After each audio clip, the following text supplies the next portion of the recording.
Mau di sekolah silakan. Baik, bismillahirrahmanirrahim. Assalamualaikum warahmatullahi wabarakatuh. Waalaikumsalam warahmatullahi wabarakatuh. Alhamdulillahirabbil alamin. Wassalatu wassalamu ala Rasulillah wa ala alihi wa sahbihi wa man wala. Amma ba'du. Puja dan puji syukur mari kita panjatkan kepada Allah Subhanahu wa taala atas nikmat yang begitu besar yang Allah berikan kepada kita sampai hari ini, ya. Nikmat iman, nikmat Islam, nikmat sehat wal afiat, nikmat silaturahmi, nikmat berteman, ya, itu semuanya nikmat. Ya. Mudah-mudahan semua yang Allah berikan kepada kita bisa kita manfaatkan sebaik-baiknya, kita manfaatkan untuk kebaikan, dan kita bisa manfaatkan untuk memperbanyak nilai-nilai pahala, ya, nilai-nilai ibadah. Agar apa? Agar investasi kita, deposito kita, tabungan pahala kita semakin banyak, ya. Kalau depositonya banyak, semakin tenang kita nanti. Kalau tabungannya banyak, semakin tenang kita. Kalau investasinya banyak, semakin tenang. Tapi bukan investasi yang ada di dunia, tapi investasi akhirat, ya. Duduknya bisa yang baik, ya. Terima kasih. Sayang kursinya kalau rusak, kalau jatuh nggak apa-apa, ya. Baik, hari ini Ustadz ingin coba membantu tentang mengenal sosok yang satu ini. Yang Ustadz tulis di papan tulis, Ustadz yakin semuanya sudah tahu. Oh, Muhammad. Oh, Rasul. Oh, Nabi yang terakhir. Oh, apalagi? Oh, kalau namanya disebut kita mendapat pahala. Oh, kalau namanya disebut kita disuruh bersolawat. Oh, akhlaknya baik. Oh, ya. Gini, teman-teman, dengerin, biar teman-teman tahu sebenarnya Nabi Muhammad itu siapa. Nabi Muhammad itu bukan hanya dia menjadi nabi, menjadi rasul, terus menerima Al-Quran, udah gitu aja gitu. Nabi Muhammad itu seorang nabi sekaligus seorang manusia yang sama seperti kita pada umumnya, tapi Allah kasih, ya, Nabi Muhammad ini kemuliaan berupa apa? Akhlak yang baik. Dan kalau teman-teman mau cari contoh akhlak, contoh perbuatan baik di sosok yang satu ini, di sosok Nabi Muhammad ini ada semuanya. Misalnya kalian mau iseng-iseng cari apakah Nabi Muhammad pernah jual beli? Ada contohnya, Nabi pernah jual beli. Terus apakah Nabi Muhammad pernah menggadai barang? Tahu menggadai ya? Menggadai tahu kan? Ya, misalnya Ustadz pinjam duit sama Hanan, jaminannya handphone. Hanan, nih handphone Ustadz pinjam ya 100.000 misalnya. Nah, itu Ustadz menggadaikan handphone dengan uang sebesar 100.000. Cuman dalam Islam itu, kalau barang gadai itu dalam Islam diatur. Kan kalau yang selama ini terjadi, ada orang nih gadai mobil.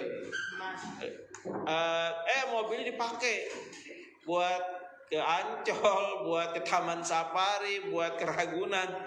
Nah, itu sebenarnya dalam Islam kalau mobil gadaian seperti itu atau barang gadaian itu sebenarnya tidak boleh diambil manfaatnya sama yang memberikan uangnya tadi. Ustadz mau gadai ke siapa namanya? Ini nih. Kamu berdiri deh biar segar. Kamu ngantuk sekali ya. Ya. Nah, jadi sebenarnya barang gadai itu barang yang nggak boleh diambil manfaatnya kecuali ada akad di awalnya. Misalnya Ustadz kasih Hanan ya, Ustadz mau gadai mobil 50 juta. Mobilnya dipegang sama Hanan kan, Ustadz bawa uangnya. Nah, itu ada kesepakatan misalnya dalam tempo sebulan apa 2 bulan apa setahun apa 2 tahun, pokoknya ada batasnya. Satu itu. Yang kedua harus ada kepastian.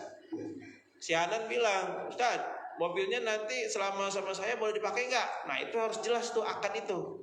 Kalau nggak ada omongan boleh digunakan, boleh difungsikan, tidak ada omongan itu, nggak ada akadnya itu, maka haram Hanan menggunakan mobil itu. Nah, jadi kalau kalian ada praktek gadai menggadai itu harus jelas. Yang pertama bilangannya berapa, yang kedua batasnya sampai kapan, yang ketiga apakah gadai ini boleh dimanfaatkan atau tidak. Kalau tidak ada akadnya, tidak ada kesepakatan awal, maka barang yang digadaikan tidak boleh dimanfaatkan. Nah itu ngomongin tentang gadai. Terus apalagi? Apakah Nabi berkeluarga? Iya. Nabi mencontohkan dalam berkeluarga bagaimana Nabi berinteraksi dengan istrinya, bagaimana Nabi berinteraksi dengan anaknya, bagaimana Nabi berinteraksi dengan Husain dan Hasan. Siapa dia?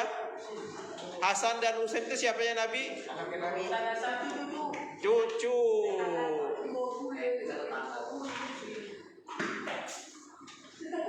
Cucunya Nabi. Nah, cerita tentang Hasan dan Husain salah satu yang menarik nih. Ketika Nabi menjadi imam, di belakangnya Nabi itu para sahabat, Abu Bakar, Utsman, Ali, semuanya jadi makmum. Di depannya siapa imamnya tadi? Nabi Muhammad. Suatu ketika Nabi jadi imam, terus sampai pada gerakan sujud. Terus makmum ikut sujud nggak? Ikut sujud. Nah, pada saat itu sahabat itu pada gelisah. Kenapa ini sujud nggak bangun-bangun? Kata dalam hati para sahabat, ini kok Nabi sujudnya nggak bangun-bangun, lama banget ini. Akhirnya ada sahabat yang gelisah, terus dia penasaran, kenapa sih Nabi nggak bangun-bangun nih? Apa meninggal atau ada apa gitu kan? Akhirnya sahabat ini iseng bangkit duluan di belakang Nabi itu ngintip. Oh ternyata ini sebabnya. Apa? Di situ ada apa? Ada cucunya, si Hasan dan Husain sedang nemplok di pundaknya Nabi, yang Nabi itu lagi sujud. Makanya Nabi takut cucunya jatuh, akhirnya dibiarkan dulu sama Nabi itu, si Hasan dan si Husain bermain di punggungnya, sehingga sujudnya sangat lama. Nah, ini menjadi hukum, menjadi pelajaran buat kita yang ada saat ini. Apa Ustadz? Yang pertama, kalau kalian jadi imam, terus ada anak kalian, misalnya nanti nih kalian udah berkeluarga nih, ada anak kalian balita, nah itu nemplok di badan kalian lagi sholat, selama itu membahayakan, takut jatuh, takut benjol, takut luka, itu kalian boleh melamakan gerakan sholat kalian, dibikin lama, entah itu sujudnya, entah itu rukunya, boleh dilamain kalau emang ada anak kita yang nemplok. Nah terus kalau kalian jadi makmum, ya bermakmum nih, terus kalian merasa kok imam lama banget ini ya bacaan rukunya, kok nggak bangun-bangun. Nah itu kalian dalam hukum tadi, cerita tadi, itu dibolehin nengok, tapi bukan untuk mencari kesalahan, tapi hanya sekedar cari tahu. Oh lama, ya udah. Bagaimana yang terjadi kalau sudah diketahui nih, ada makmum ngintip, wah masih lama. Apa yang dilakukan oleh orang yang ngintip tadi? Kembali lagi ke posisi awal. Kalau imam lagi ruku berarti ikut ruku lagi. Kalau imam lagi sujud ikut gerakan sujudnya. Nah itu diatur dalam sholat dan dicontohkan oleh Rasulullah beserta para sahabatnya. Ustaz mau kasih tahu, pernah nggak kalian sholat bermakmum sama imam yang gerakannya itu lambat banget? Nah, apa yang kalian harus lakukan kalau menemukan imam yang seperti itu? Sholat sendiri. Nah, gini. Jadi, teman-teman, kalau teman-teman menemukan seorang imam yang dia rukunya lama, sujudnya lama, iftirosnya lama, iktidalnya lama, tasyahudnya lama, semuanya lama, itu sebenarnya ada hikmahnya, ada faidah yang bisa teman-teman lakukan. Apa itu? Diisi dengan berdoa. Jadi kalau kalian lagi ruku, terus bacaan ruku kan subhana rabbiyal azim wa bihamdi, subhana rabbiyal azim wa bihamdi, subhana rabbiyal azim wa bihamdi. Udah 3 kali, imam belum bangkit juga nih. Udah di saat ruku itu kalian banyakin doa. Boleh kalian tambah dengan zikir yang lain. Kalian baca apa saja boleh. Boleh. Pakai bahasa Indonesia boleh. Yang penting jangan disuarakan. Dalam hati aja. Doanya bebas apa saja. Mau pakai bahasa Arab silakan, mau bahasa Inggris silakan. Yang penting nggak boleh terdengar orang yang ada di kiri kanan kalian. Dalam hati boleh. Sampai kapan? Sampai imam bergerak ke gerakan selanjutnya. Begitu. Baik ketika ruku, ketika sujud, ketika i'tidal, ketika iftiros, ketika tasyahud. Kalau lama kalian isi dengan doa atau kalian isi dengan zikir. Ustadz, itu kan bacaannya nggak masuk bacaan sholat. Iya betul, bukan bacaan sholat, tapi bacaan sholat itu sendiri hukumnya sunnah. Jadi kalian boleh menambah ibadah sunnah yang lain di saat ketika sholat. Yang penting kalau lagi berjamaah jangan disuarakan. Wah, kata Ustadz Marzuki boleh nih zikir nih. Ketika lagi sujud, imamnya lama sujudnya. Terus dia ingat, wah kata Ustadz Marzuki boleh zikir. Tambahin Allahu Akbar, Allahu Akbar, Allahu Akbar, Allahu Akbar. Suaranya keras. Nah, ini gak boleh. Cukup dalam hati aja. Sampai imam Allahu Akbar baru ikut Allahu Akbar. Itu ya. Jadi kalian jangan jangan malah ngedumel. Aduh lama banget nih bangunnya nih. Aduh gimana ini ya, kok lama banget sih imam ini. Aduh itu setan itu. Itu setan yang menggoda kalau ada yang ngedumel. Ya. Terus ada lagi Nabi Muhammad ini kalau kalian buka sejarahnya dari mulai kecil, remaja, terus dewasa, terus menikah, berkeluarga, memimpin pemerintahan, ya, memimpin peperangan, itu semuanya ada di sosok Nabi Muhammad. Nggak ada yang terlewat, nggak ada yang nggak dilakukan oleh Nabi Muhammad. Nah, kalau teman-teman pengen mau dapat syafaat, tahu syafaat nggak? Mau dapat pertolongan Nabi Muhammad, yang pertama itu syaratnya kalian harus kenal dulu sama Nabi Muhammad. Udah Ustaz, aku udah kenal. Dia adalah Nabi yang terakhir. Dia adalah Rasulullah. Aku sudah kenal Ustaz, aku sudah kenal. Oke, kenalnya sejauh mana? Kalau cuman kenalnya, khotaman nabiyyin, penutup para nabi. Kalau kenalnya cuman tipis, ya cuman sedikit, maka itu belum dikatakan kenal. Setelah kenal itu ada yang namanya cinta. Siapa yang tahu cinta itu apa sih? Begini Ustaz, begini Ustaz. Ya, cinta itu lebih tinggi daripada kenal. Kalau kenal cuman saya hello selesai. Tapi kalau cinta itu lebih kepada rela berkorban, rela memberi, rela melakukan.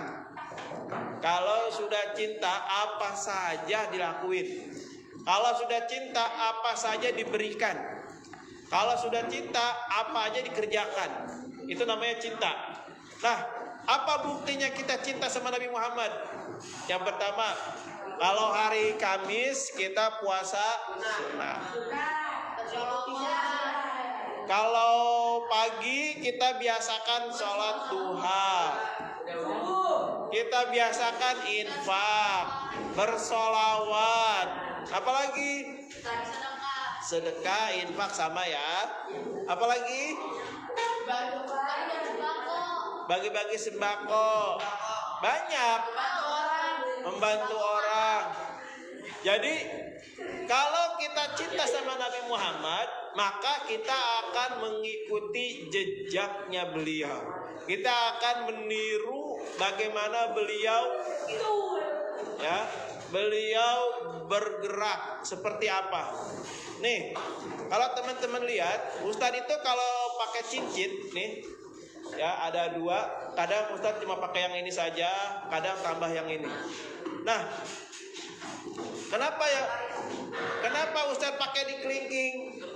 Nah, kalau teman-teman perhatikan para habaib, Habib tahu? Yang berseliweran di dunia sosial, di sosmed, di ceramah-ceramahnya, itu selalu di jari kelingkingnya. Itu kalau nggak kiri atau kanan, itu selalu menggunakan cincin. Nah, mereka yang menggunakan cincin di jari kelingking itu bukan tanpa contoh, bukan tanpa alasan. Kenapa? Karena mereka mengikuti siapa? Nabi Muhammad. Nabi Muhammad itu senang cincin. Dia cincinnya itu bukan cincin emas. Ingat, laki-laki itu nggak boleh pakai emas. Apapun bentuknya nggak boleh. Nggak boleh laki-laki memakai emas. Nggak boleh. Nggak boleh. Nah, Nabi Muhammad itu pakai cincin fungsinya. Nah, ini Nabi Muhammad itu bukan untuk gaya-gayaan. Jadi kalau teman-teman browsing di Google, itu cincin Nabi Muhammad itu bertuliskan Muhammad Rasulullah. Itu cincin sekaligus sebagai khotam. Apa itu khotam?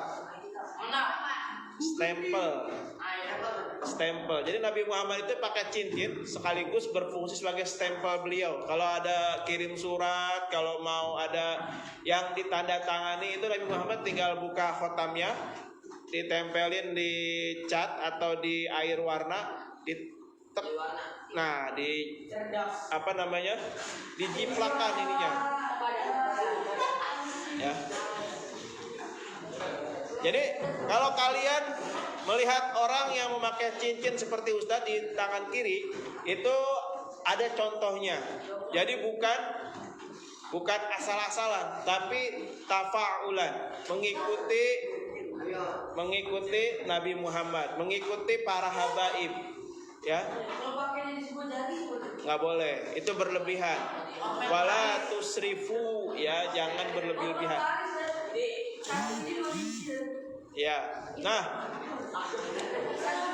contoh yang lain, Nabi Muhammad itu, ya, di dalam sebuah perjalanan. Nah, ini contoh seorang pemimpin dari kepemimpinan sosok Nabi Muhammad. Suatu hari Nabi Muhammad dengan para sahabatnya melakukan perjalanan. Udah ya?